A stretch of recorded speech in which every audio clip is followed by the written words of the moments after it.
Welcome to the What Now podcast, where we document our journey through chiropractic. Our goal is to give you, the new chiropractor, our firsthand experience in running a principled, cash-based practice right out of school. Join us as we bring you real perspective, lessons learned, and the leading names in the profession as we build the practices of our dreams. Yo, everybody. What is up? Welcome back to another episode of the What Now podcast. Spencer and Zach back on your favorite Dolo cast. And I just want to let you know before this episode starts to make sure you listen to the end because it's going to be your favorite episode you've ever listened to. So make sure you stay tuned all the way to the end. I'm very excited to listen to the end. That's right. Me too. So What Zach, it do, boo boo? What it do? what's up, man? What is, well, for our listeners, I just told Zach, I said, we're just going to start recording right whenever the call starts, just to kind of throw in a little twist. Sometimes Zach and I, we talk off air a little bit about like, hey, what do you want to talk about today? And then I feel like sometimes it just takes a turn. So I just wanted to kind of get in here and be like, what's on your heart today, man? So what is being dropped on your heart today for us to talk about with people? What are some things that are relevant in your life? Yeah, I don't think it was on the podcast last week, but I'm a big believer, one, in signs. I think signs are a real thing, both like when you see an animal or when you have weird dreams. I always look those up in a weird way. But especially signs of three. And what I mean by that is when I see or hear or listen to things that happen like three times in a row. And really, that's occurred in two different aspects of my life lately. One has been habits and what that looks like. And what am I doing to become how we talked last week about the 2.0 or 3.0 versions of ourselves. Yeah, that was a crazy one. And the other one is vision. And the two go hand in hand because it's one thing to have a vision, but in order to carry out that vision, you need those habits. And it's one thing to have habits, but if there's no vision behind the habits, then you're quickly gonna stop doing them. Yeah. And so that's been a big thing on my mind and my heart. And really like my daily routines is what are the habits that I need to do to become the 2.0 version of myself? And it's felt really good, but it's also felt very intimidating at the same time because the 2.0 version of Zach is uh, going to require quite a bit that I'm not used to. Dang, you've been coaching with Steph Wigner, sounds like. Yeah, I think so. I've been in it for 2 weeks now. That's good. All right. So that's good. So what are some of the habits that you are, what's Yeah. next? Yeah, I think one of the big ones, at least over the last probably year, I'd say, is I've been big on the alarm clock going off in the morning and then laying in bed for 15, 20 minutes Mm-hmm. and then being really rushed to go wherever. So a habit, I guess you could say, is get up. I made the promise to myself, made the promise to myself when the alarm goes off at 5 or 6 in the morning to get up then and not at 5:20 or 6:20. And I mean, I've done it the last 2 days, and it's amazing what starts to happen. You start to get stuff done. So that's been a big one. Um, but one thing I've been working on with my other coach Matt is we have very similar personalities where we're all or nothing people, Mm-hmm. and he has not necessarily cautioned me, but one thing I can do is be like, all right, I'm going to do my morning routine, and there's going to be 10 things in my morning routine, and by the time I'm done, I'm exhausted, or it just is too much. And so he's like, add a little bit at a time. And so really, I'm uncovering, and I'm like, what are the big things? And so for me, a big part of my vision is a healthy, consistent relationship with God. And so getting in the Word for 10 minutes each morning. And I can do that. There's no reason I can't have those 10 minutes. Um, and so that's where I'm at. And I'm just going to keep adding as I see fit. I'm not trying to add too fast. I think that's something I've done in the past, and it burns me out. And that's something um, I'm learning and teaching myself is my worth is not in how productive I am, but um, that's really all I've got with that sentence. So The intention in which you do things. yeah, I will yeah. add on to that. So That's very true. that's one of them. Working out, not every day, but 4 to 5 times a week is a habit.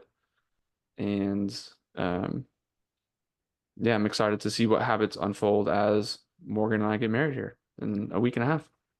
What about you? What's been on your heart, your mind? Oh man.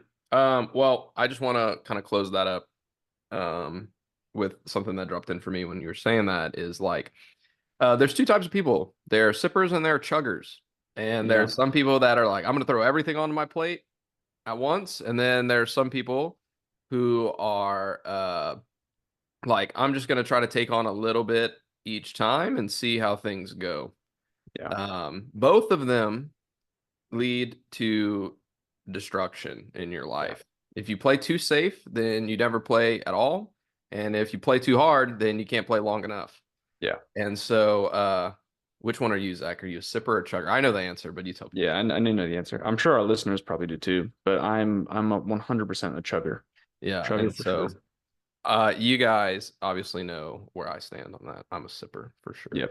It takes me like, dude, like 2 hours to finish a cup of coffee. Like I just enjoy it for the like just for like the oh, so Yeah, yeah, and I've learned like because of the chugging, I was able to get to a really great spot in practice, and then it quickly went back down, and then I'll and then back down. So I'll chug, and then be bloated and can't take on anymore, and then I gotta purge, and then gotta chug again, and so I'm like, all right.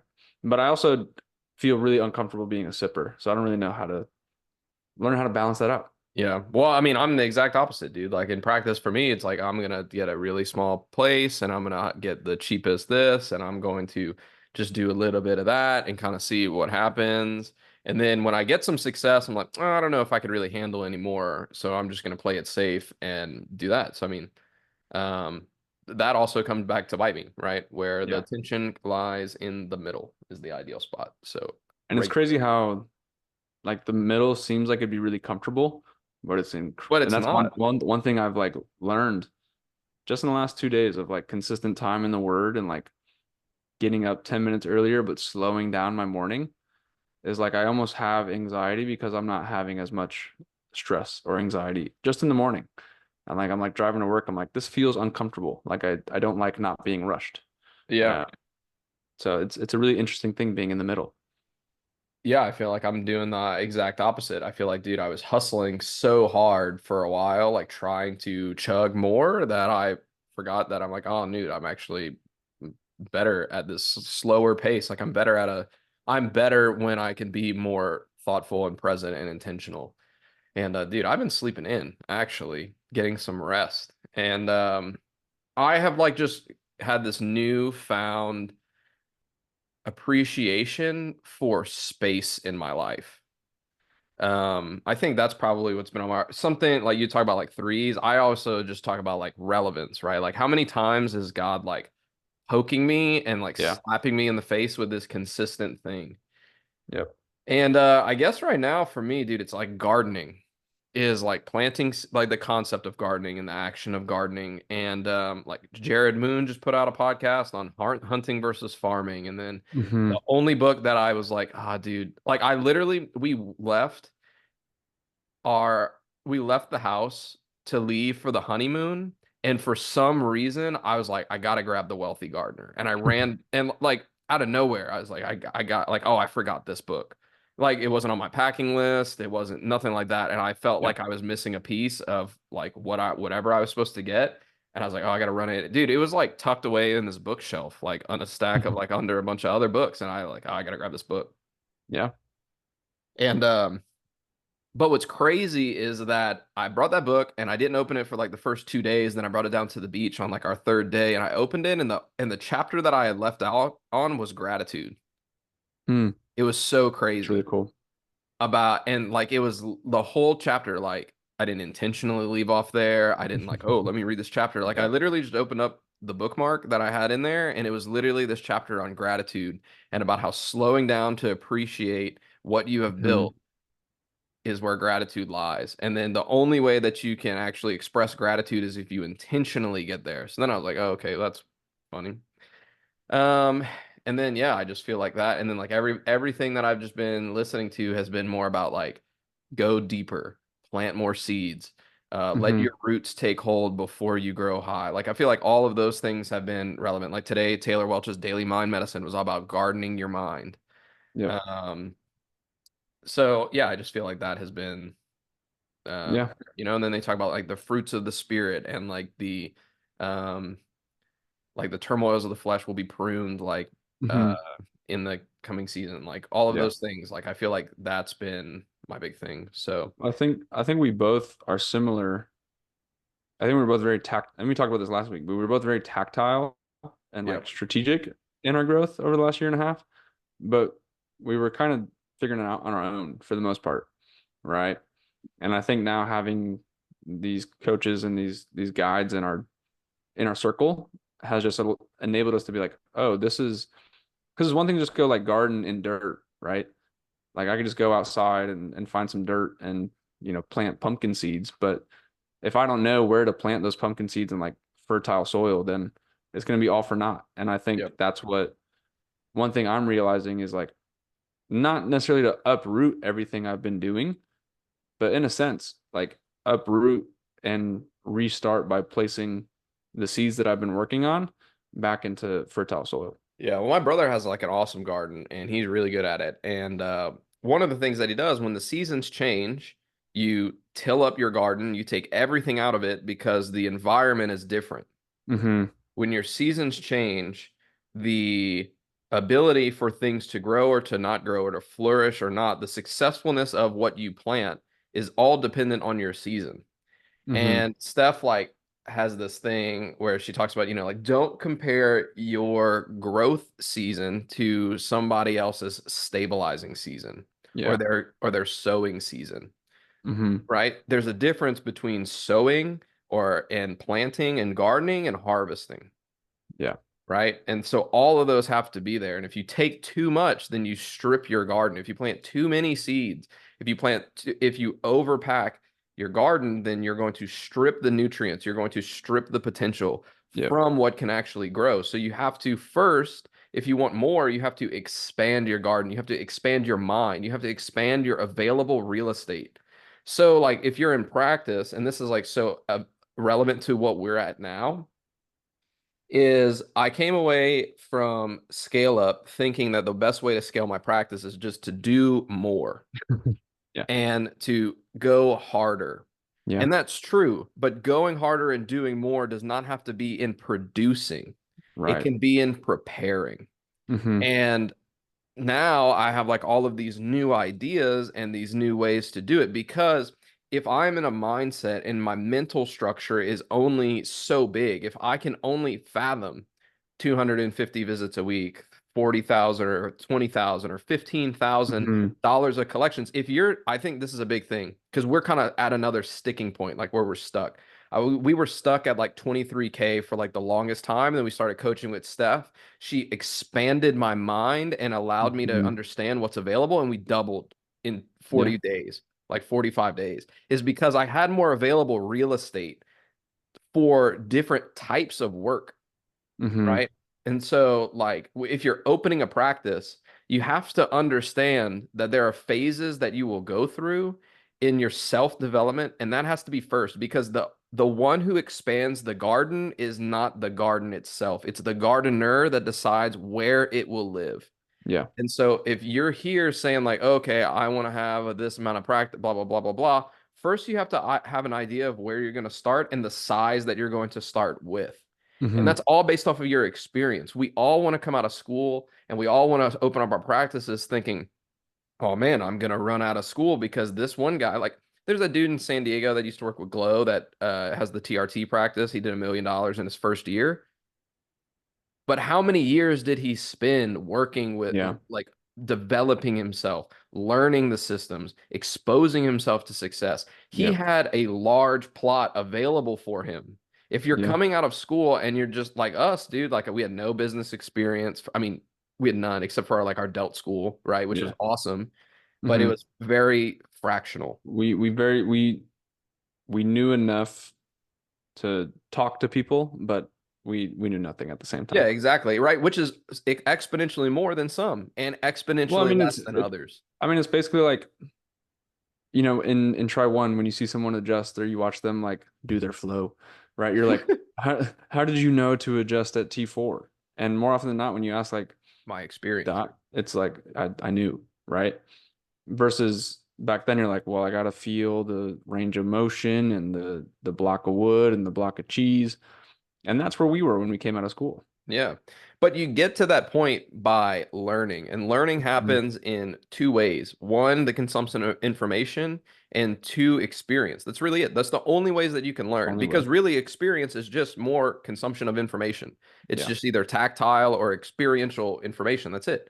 And because you have to build the context around what you are learning and what you're trying to grow, right? Yeah. Like if I want to grow pumpkins and I live in the mountains, pumpkins, to my knowledge, don't grow well in the mountains. And so if I don't know enough about what I'm trying to develop and I plant the seed in the wrong garden, it's never going to Hmm. grow and I'm going to be frustrated. Yeah. Well, I think too, another quote that I really stuck onto from a patient actually said this was, it's the top of the mountain where everyone wants to be, and it's lovely, right? That's what we're all striving for.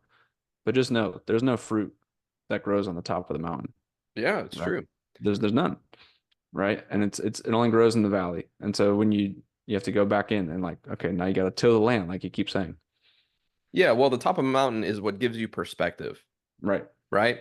Because and then like when you get to the tallest mountain, you can't stay there for long because there's no oxygen, there's no Yeah. supply. You can't live there, right? Everybody says it's lonely at the top because you're supposed to go back down to the bottom, Yeah. right? There is this ebb and flow of things. Like I learned like this was like such a God moment that helped me like really find gratitude and prepare my heart for the season that's about to come. I've been praying to God, prepare me for whatever you have in store. That's just it. Prepare me Hmm. for whatever you have in store. And I was walking down the beach and I took this walk by myself. Just I was like, I don't know, I just feel called to be alone right now. Like I just Hmm. feel this need to for solitude in a second. And I was walking down the beach, like on the shoreline and everything, just like nothing really, like just I don't know, in dude mode, where you're like, like Hmm. nothing is going on. And the only message that I heard in that moment is that my push is just as strong as my pull. Yeah. Because when you walk on like this edge, right, of the ocean, the waves will pull you and they will push you, but the force is the same, and they have to happen, right? But because if the tide always comes in, if all you do is have success, all you do is have growth, you know what that's called? A flood. And that overwhelms the system.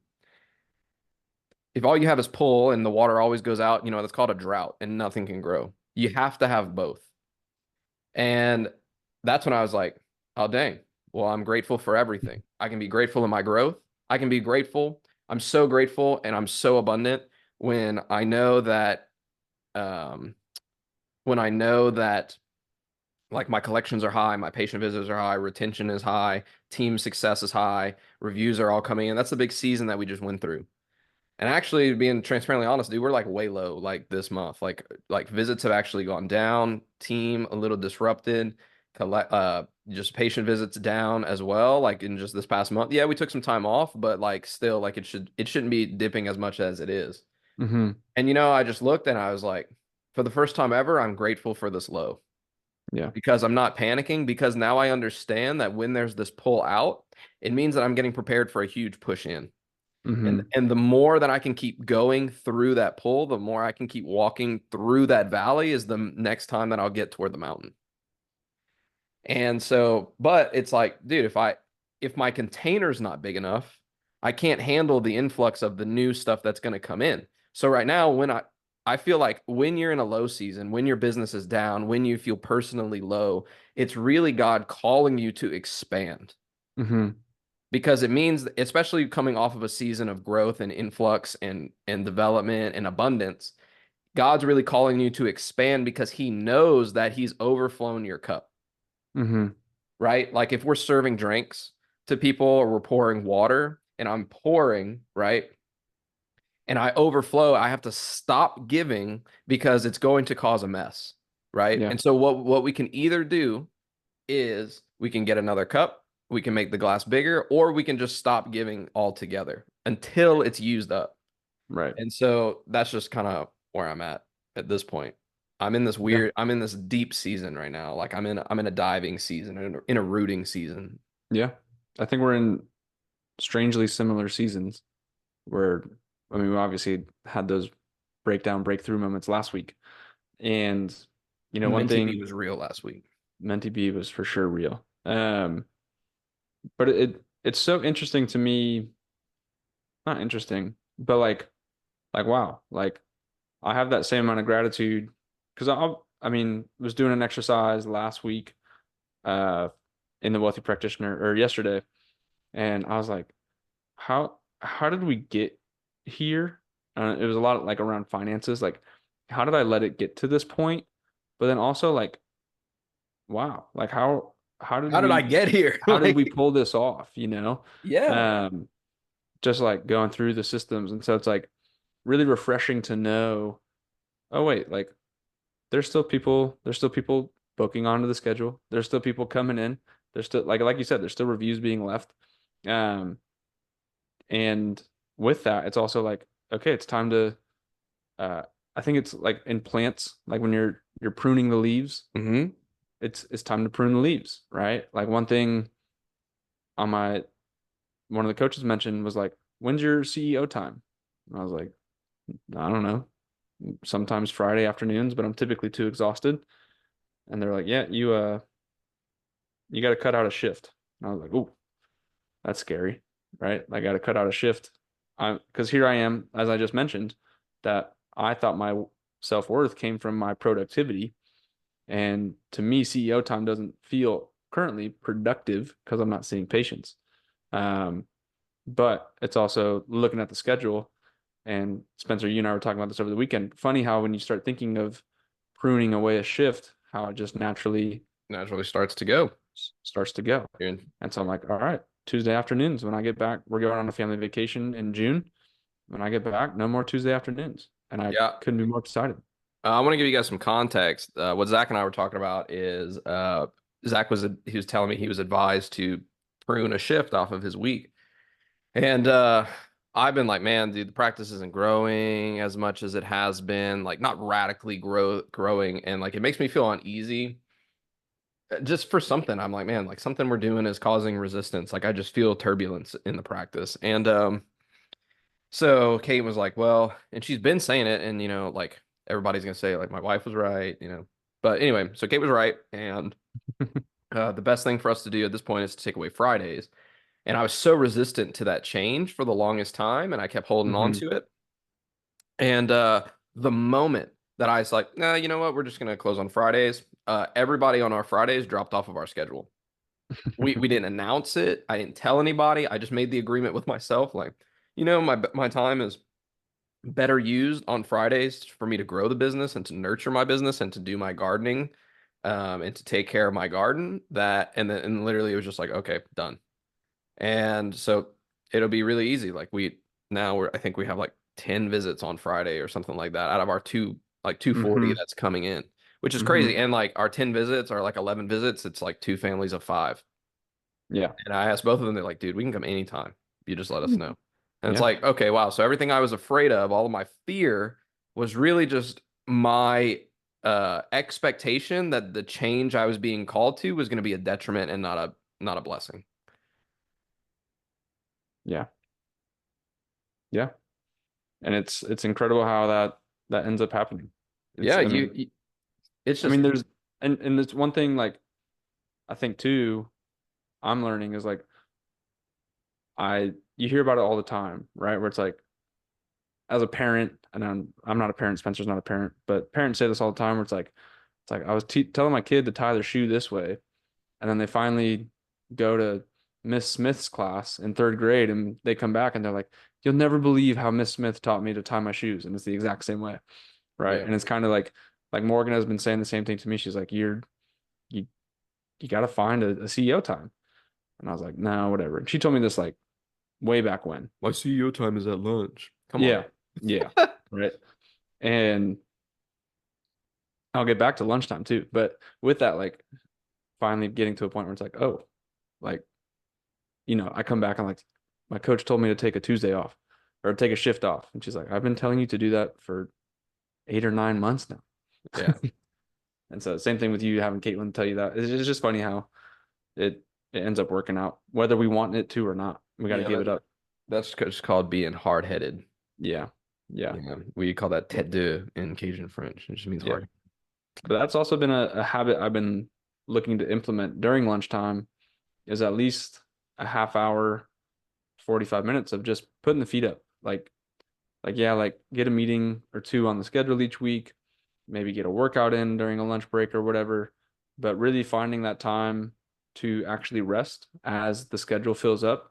Um, because I'll get to 4 or 5 o'clock, and what do you know, patients start canceling or rescheduling that day because I just you know work work through lunch when I was supposed to be resting, and so that's another habit I'm looking to implement throughout this change of season. Yeah, what comes to mind whenever you say that is like there's a chiropractic thing of saying like you're either growing or you're dying, Hmm. right? You're either in growth or you're protection. You can't be in both Yeah. at the same time. But I think what we realize though, what we forget is that growth requires space. Hmm. That's it. That's it. And it's like, so I wouldn't even say like you're either in growth or death. You're either in expansion or contraction, Yeah. right? And that's a life principle. In the body, everything expands and contracts. Your muscles expand and contract to move. Your heart expands and contract to pump blood. Your lungs expand and contract for you to breathe. Your craniosacral system expands and contracts to pump CSF. But they do it in reciprocal, Hmm. right? You have to have both. In the middle Right. ground is where life is. Hmm. And I think for so long I thought they were two separate entities yep, you either in are or you regards to aren't, life. Yeah, right? you're either expanding right now or you're contracting right now. Yeah. In And there's business, you either have deposits or you have debits. yeah. You have bills to pay and you have money coming in. And as more money comes in, you have more bills to pay. And that's a fact of it. Like if you're like, "Oh, I Hmm. want to run a 90% overhead, like a 90% profit practice."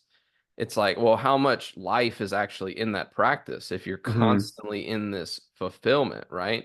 It's probably, and then so your practice probably has like very low life, like because it's probably very sterile, it's probably very cheap, you probably don't have a great experience, and you probably feel like it's low key a jail cell. Hmm. If you really look at it, you might feel like it's a jail cell. I don't know because I love being in my practice, but I Yeah. would I would put money that if you would ask some of these people that run a low overhead operation, I'm talking like low, like we run low overhead operations, kind of, but like I'm talking like when it's like 10%, like it's like Yeah. me in a table in a room. Yeah. How trapped do you feel sometimes? I don't know. Tell me if you guys feel like that because like that's Yeah. not something that Zach and I have experience with. That's just my assumption. So if I'm assuming wrong, let me know. I'm sure some people love it, because those practices fuel other parts of their lives, right? But if you're working like I'm talking like 70 hours a week in a one room practice with just you and a table, I would assume that it's pretty lonely, Yep. right? It's Yep. great that you have high profit, but like who knows? Yeah. Yeah.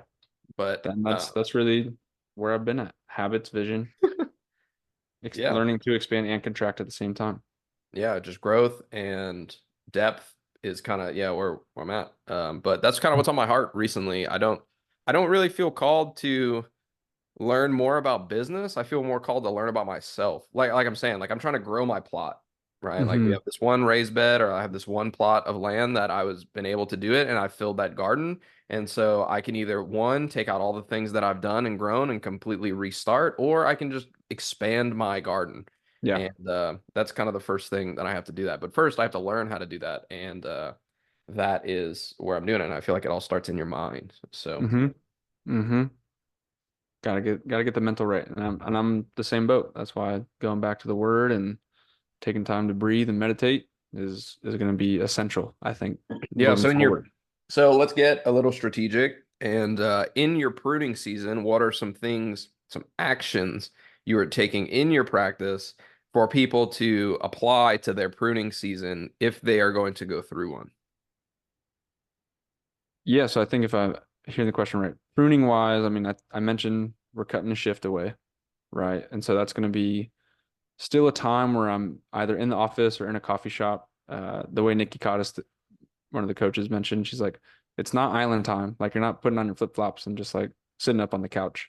But working on the business and really doing deep work. You know, if you listen to Tim Ferriss or Chris Williamson or any of those guys that talk about like you got to have time to do the deep work, uh, that'll be that time. So content creation or uh, marketing calendars, those type of things where it's like I can't do this when I'm in between when I have 15, 20 minutes in between patients. Like that it's just not done well. So that's one thing. And then I think also really looking at idols, right? So in Christian faith, we talk about the idols that we place on things rather than God. And so really looking at and uncovering like what are the idols that I've been either holding on to that aren't necessarily as important, Mm, hmm. um, or those type of things. I haven't got there yet. I haven't quite started doing that work. Um, That's been but I something think that's been coming up consistently for me. that's a big one for me, I think. And then really what's important and what can we continue to do well, right? Not just do, but what do we do well? Um, and in our patient experience and our marketing and even things at home. Like what are things that Morgan and I like to do and that we do well? Um, so that's I would say the three things. And I don't know if that was tactical enough. I can go deeper if you need me to. No, dude, I mean that's good. It's just something to take away, right? Because like we Yeah. can talk about all this conceptual stuff, but really like you can Gotta, think, but thoughts lead to action, right? And yeah. so if your thoughts are not leading to actions, then you're not actually receiving, right? Or you're not thinking, you're not Hmm. present in those thoughts. And then you're just kind of like daydreaming, which I Hmm. think is good. Like, but I don't want to live in a fever dream. I want to radically change my life, and that starts from the inside out. And so, Yeah. but if it's inside, it has to end up outside in your life. I think that's a big thing too, that people are like, oh, I'm doing this deep work. I'm doing this deep work and I'm in this sort of uncovering revelation season, but then their life has nothing to show about it, right? It's because you're not taking any action on your calling, Hmm. right? It's up to you. It's on the free will. It's like the parable, like with the money, right? And he's like, Hmm. one guy gets 5 coins, one guy gets 3 coins, and one guy gets one. Yep. And the one that has one is like, oh, this is all I have, and they bury it in the sand. That's probably where I have been living for the longest time. Mm. Um, I feel like up until probably I just like I said last week, like close this last chapter, that's kind of where I was at. I was holding on to what I have, and I keep saying it, and like the only way I can think of it is like money and success and abundance and everything is like sand. The harder you squeeze it, the more it slips away from you. And so Yeah. you have to create a bigger container to hold it and not a tighter grip. Yeah. Um, Yep. so that's kind of where I'm at for that. So really, I'm kind of mentally learning how to accept rejection, uh, Mm. like in terms of like when people don't sign up for care or when people do that. I'm not asking for it, but I'm Yeah. being intentional of my reaction when it happens. Right. And I was listening to Taylor Welch the other day, and he was saying like, God will continually put you through the lesson until you've learned it. Yeah. Right? You'll continue to experience this same thing Hmm. until you've learned the lesson that it's supposed to give you. That's like Hormozy's quote on poverty. It's like Yep. you'll continue to live poor or in poverty until you learn the lessons that poverty has to give. Yep, exactly. Like, or yeah, you'll continue to be at the level that you're at until you've learned all the Mm. lessons that the level has to offer for you. Um, so yeah, that's kind of what I'm doing is just trying to reframe, being like, okay, this person said no, I can choose to react this way and just tweak and stress out Yeah. like I have been and like bury my coins deeper into the sand, Hmm. or I can say like, that's okay because that's a thing that wasn't to serve me, Yeah. and that's okay. I received that. Yeah. Yeah. And then strategically also is just like one financially pruning, just being like, okay, what are some expenses that we can cut back? Like where am I Hmm. wasting my money? Where am I in a contract that I should not have signed up for that I should be closing out?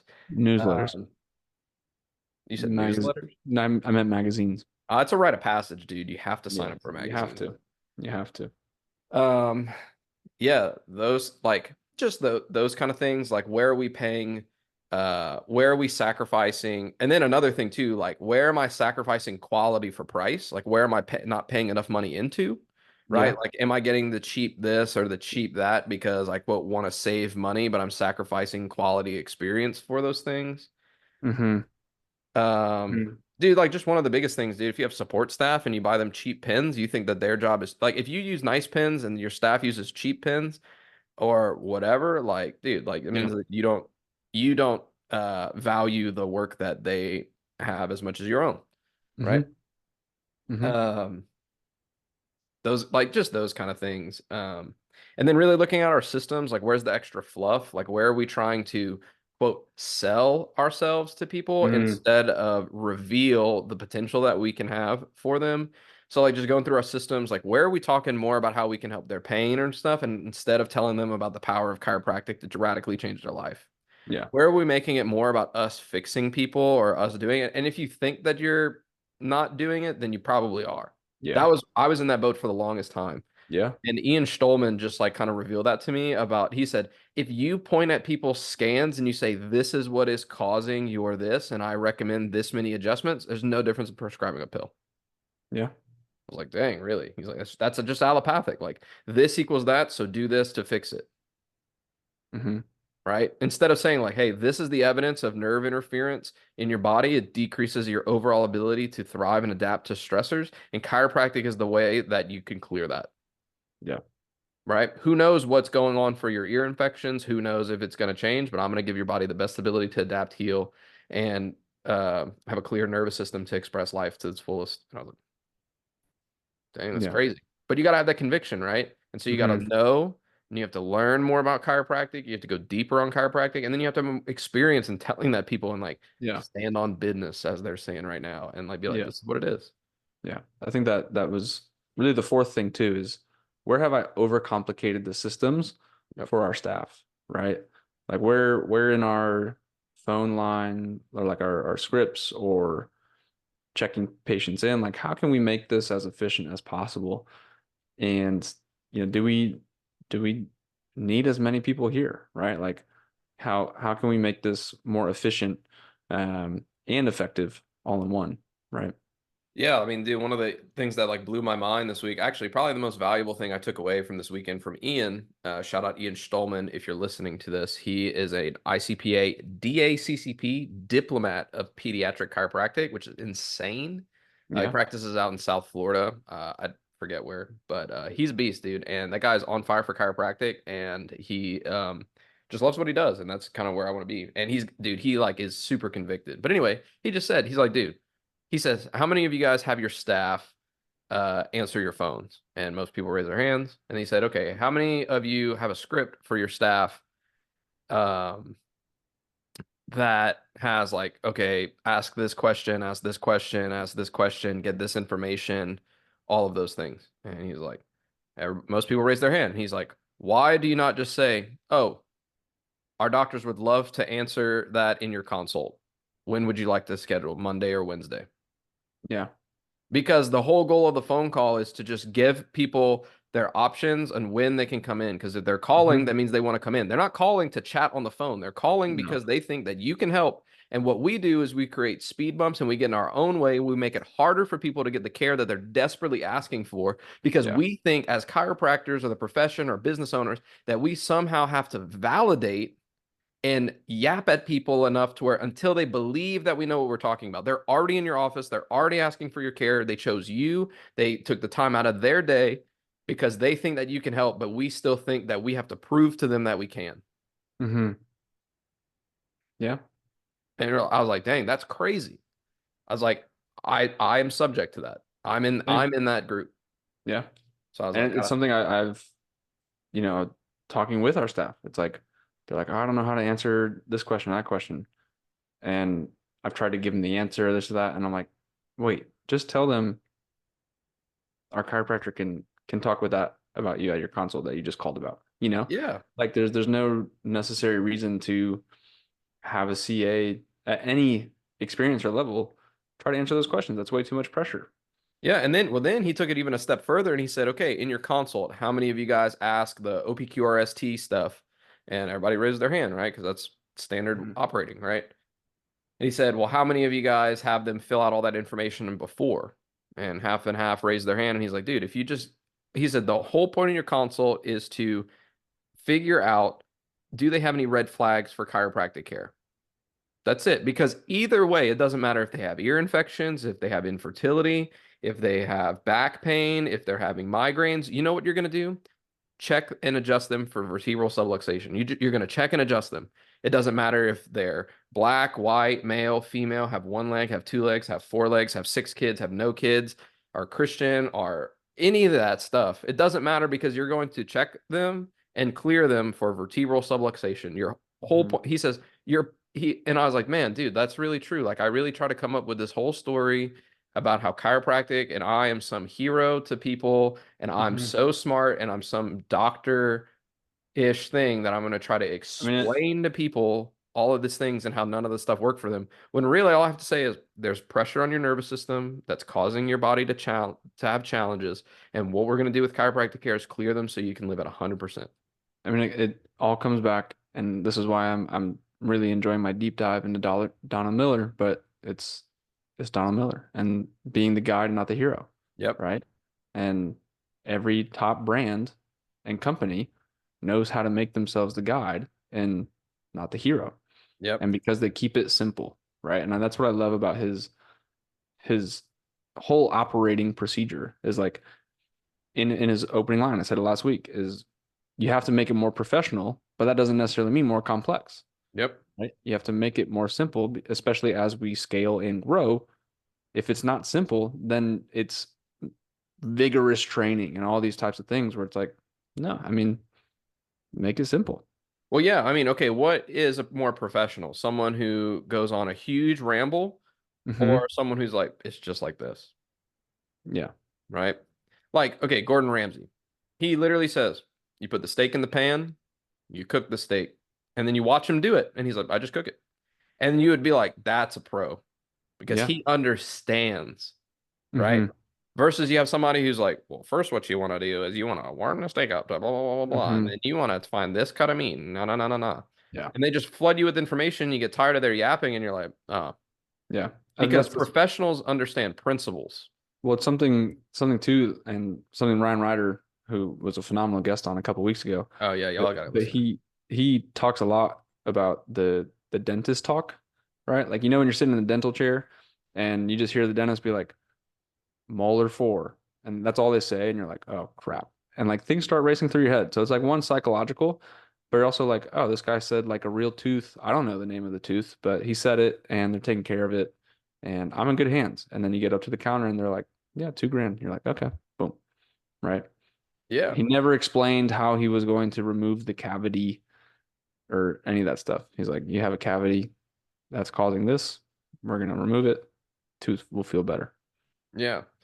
So, yeah, I mean, I felt really seen and called out. Like not directly, but like I definitely was like, oh yeah, Hmm. I identify with someone who is trying to doctor people instead of Hmm. just clear them. And I was like, dude, Yeah. we just need to make it more simple, right? Like if like I'm just getting in my own way. Yeah. Yeah. And I think that'll, yeah, I that's mean, it. really, BJ literally said like chiropractic is so simple you could hit someone in the back of the head with a shovel and they'll get better. Like it's that impactful and it works. But we just don't have the conviction as a profession to Hmm. look at someone and be like, what you need is chiropractic care. Yeah. I mean, how many times I'm thinking about myself right now, like how many times do I need to see people get better to like have conviction? Like Yeah. it's if someone makes it to 12 visits, I mean, crap. I mean, I've had people get off the table after one visit and they're like, changed my life. It's like, cool. Like, how many times do I need to see that until it's like fully Until we actually believe it, dude. Like Yeah. we have all of these miracle stories. We have all of these miracle stories that happen like in our offices through our hands because God made the body so perfect and powerful that literally all you have to do is be willing to ask for help Hmm. and it will happen. Yeah. And like, dude, things just radically change for people. Like, and then we're just like, oh man, I don't think that this person is gonna sign up. And so I'm gonna give them like a lesser care plan. And I'm saying this to me because this Hmm. happened to me yesterday. I'm gonna give him a lesser care plan because like, man, dude, I kind of really need the money this month. And I don't know if they're gonna sign up. And I kind of want them to stay around, but if I'm too expensive, then they're not gonna sign up. And then they're gonna say, like, oh, that guy's too expensive. And so then what you Hmm. do is you under recommend care, and then you're like, man, I really don't want them to be sore after this adjustment, and go and say like, man, I think it was the adjustment that made me sore, and so I'm gonna do like a light activator adjustment so that they don't freak out. And dude, you're just playing small. Yeah. Well, And you're putting it in your hands, right? And it's that coming back to daily time in the Word is like you gotta go back to God. Like it's up to Him, right? uh, Stop trying to control it all yourself. yeah, dude, we were reading about it this morning. We were reading it this morning in my Bible study, Galatians 5. It's like 18. It's kind of, I mean, it's the whole chapter, but it really kind of goes through it. I'm gonna try to Hmm. find it, but I can't find things in the Bible super fast because I don't know the table of context. But let me read it and then we'll kind of wrap up because I think this is a way, a new way of, it's just how I'm changing the way that I move through business. Hmm. 982. Let me see. This is so good. And I think that especially as men, if you're not in a devotional Bible study with only men where Yeah. you can talk about things, like this is why I love Zach and I's relationship is because we actively talk about our faith. And Hmm. if you're not a Christian, we would love to talk to you just about the glory of Jesus and what he does for your life. But these principles all apply to you whether you're a Christian or not, right? Because God doesn't discriminate. But literally, the title of the Galatians 5 chapter is Freedom in Christ. Then when you come down, it says, let me see, 18. Sorry, I'm not a theologian. Come But on. that's all right. But I think that like conversations like this need to be had more, especially in our space. It's Hmm. just because, like, dude, we don't do any of this under our own hands. And like our whole profession is like the ability of the body to heal and regulate and grow and develop on itself is not from ourselves, but then we think that our business is not different. Hmm. Because if it happens in the micro, has to be happen in the macro, right? And if it happens in macro, it has to happen in the micro because it's life is just a spectrum. Everything like universal intelligence, like there's a universal force in all matter that gives to it all its properties and actions, thus maintaining it in existence. So if it Hmm. literally exists, that means that there has to be some sort of life principle behind it, right? The expression of this intelligence through matter is the chiropractic meaning of life. And so if you believe that chiropractic deals with life, it means that everything is living and breathing, whether it's inanimate or animate. And so if you don't think that your business is a living, breathing entity and you're not watering it like you do your plants in your office, then you're missing the point of growing it. I'm still not looking for this passage because I'm just ranting at this point. I'm gonna let him look. I'm gonna let him cook. I guess I'm cooking, I'm chefing right now. You're preparing. Okay, so it says, You, my brothers, were called to be free, but do not use your freedom to indulge in sinful nature. Rather, serve one another in love. The entire law is summed up in a single command: love your neighbor as yourself. If you keep on biting and devouring each other, watch out, or you will be destroyed by each other. So I say, live by the Spirit, and you will not gratify the desires of sinful nature. The translation that I was reading this morning, it replaced sin with flesh. So it says, so I say, live by the Spirit, and you will not gratify the desires of your flesh. Hmm. For the flesh desires what is contrary to the Spirit, and the Spirit is what's contrary to the flesh. They are in conflict with each other, so that you do not know what you want. But if we are led by the Spirit, then you are not under the law of your flesh. So if we just look at what God has in store for us, if we just look at life principles, if we have faith that what will grow, and what is not, will not, and we are good stewards and we are gardeners, and we tend and if we tend to our plot with what we have and we invest in what we have, and we look to what God's word says about us, what life principles say about the human body, then it will happen. But it's when we get in our own way, when we say, this is what I want, when we try to use Hmm. force instead of the power that is in the body, then that's whenever we start to slow down. And I think too, just in the season I'm in, sometimes it's what I want, and then sometimes I don't want to because I'm fearful. right? And that's a whole nother part of flesh. Well, And I'll just use an example, right? I was fearful. So I was coaching at a hit CrossFit type gym for the last 6 or 7 months. It was only supposed to be for about 2 months, but then I got fearful of stopping, not necessarily because of the paycheck, right? I know the money will come, and I'm not worried about that, but more so of the relationship. I have a great relationship with the owners. They're great referral partners, and here I am, like, hey, I got to stop, and I was so fearful, right? And I was listening to my flesh telling me like, don't do it, just procrastinate. And I finally did it last week, and they're like, yeah, we've been expecting you to do that. Like, we're really grateful for you staying around, but like we expected you to be here for 2 months. So thanks for everything you do, and we look forward to continuing to work together. And it was so easy, but I was so scared, right? And I think that's oftentimes the opposite of like sometimes we give into our flesh in regards to sleeping in. I know you're in a season of rest and recover, but like for me, sleeping in an extra 15 minutes, now I'm not getting that time in the word, right? So there's really two ways to look at giving into your flesh in both things you want to do, but then also things you don't want to do that you need to do. yeah, I mean, one of the things that I just heard was like when you say I want Hmm. something, it actually resonates at like a lower energy and a lower vibration. So when you say I want something, really what the backside of it, because everything has a spectrum, right? So when you say I want, it means that you're acknowledging the lack. Yeah. So you're like, when I want to have a successful practice. It means that you're acknowledging that you already right now currently do not have a successful practice. I want to grow my practice. It means that you're acknowledging the fact that your practice is not growing. Hmm. I want to be a good husband. I want to be a good partner. I want to be fit. It means that you're acknowledging the fact that it's not currently happening. And sometimes you need to do that. Yeah. Sometimes you do, like in regards to being fit, like you gotta acknowledge you might I not think be that's fit. called a reality check, right? Yeah. But the shift only happens when you say, I expect for this to happen. I expect my Mm. practice to grow. I expect my Yeah. body to get fit. I expect my relationship to be great, right? Because you expect it to happen, it means that you say, I'm already acting in the way in which I want, or I'm moving toward the destination in which I am seeking to be. Because I just use the word want. I just said, like, oh, if you want, like, blah, blah, blah. But when you say like, I oh, also, this is my expectation, then you can crystallize it.